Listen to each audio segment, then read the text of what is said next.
අම්බලමක ඔයගොල්ලෝ වගේ තරුණයෙක් ඇවිදලා දවසක් නතර වෙනවා. නතර වෙන්නේ සල්ලි හොයාගෙන යන්න. එයා යන්නේ රට නෙමෙයි සල්ලි හොයාගෙන අකිලස.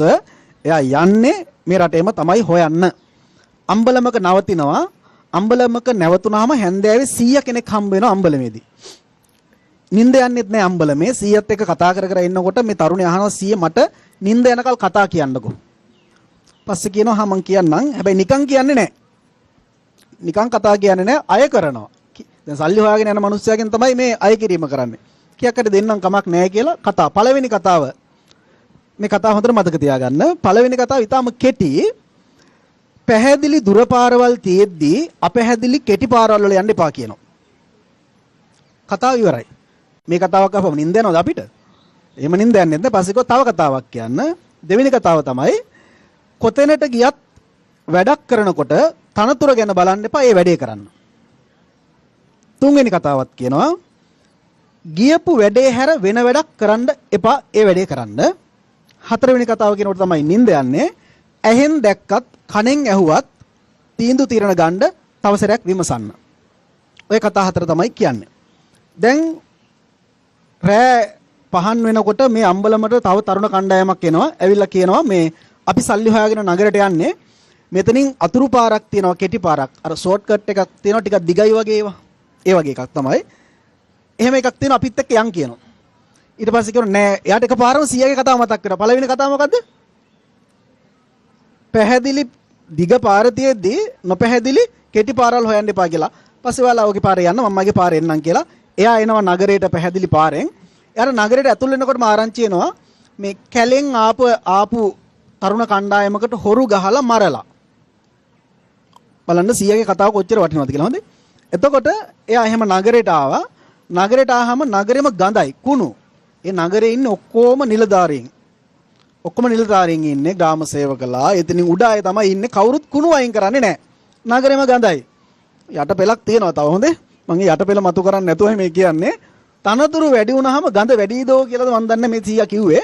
කොහොම හරි වැඩ කරන්නේ නැහැ. එයාට දෙවෙනි කතාව මතක් වුණා. කවුරුත් නගරේ කුණු අයින් කරන්නේ නැහැ. මෙයා නගරේ කුණු අයින් කරන්න පටන් ගත්තා. රජුරවන්ට ආරංචි වුණා තරුණයෙක් ඇවිල්ලා නගරේ කුණු අයින් කරනවා. කවුරුත් අයින් කරන්නේ නැහැ. එන්න කියන්න. ආවා. ප්‍රශංසා කළා කෑම රාජ භෝජනයකුත් දුන්නා. මේ 100ගේ දෙවෙනි කතාවනේ සමතක තියාගන්න ලැබෙන පිළිවෙල මතක තියාගන්න. දැන් යා කෑම කන අතරතුර මේ සඳලු තලෙන් එහෙට මෙහෙට යනවා යුවතියක්, තරුණියක්, ලස්සන කාන්තාවක්. ඉතින් බැල්මත් වැටෙන බව එයාට පේනවා. තුන්වෙනි කතාව මතක් වෙනවා. 100 තුන්වෙනිට කිව්වද? ආපු වැඩේ විතරක් කරන්න කිව්වා වෙන වැඩ එපා කිව්වා. ආවේ කෑම කන්නනේ. කෑම කන ඔළුවවත් උස්සලා බලන්නේ නැහැ. රජුරෝ කල්පනා කළා මෙච්චර ලස්සන දුවක් මට ඉඳද්දී මේ කොල්ලා ඇහැක්වත් ඇරලා බලන්නේ නැහනේ. ඔන්න මතක තියාගන්න අහන්න ඕනේ හොඳේ. ඇහැක්වත් ඇරලා බලන්නේ නැහැ. මගේ බෑනට හොඳම කෙනා මෙයා.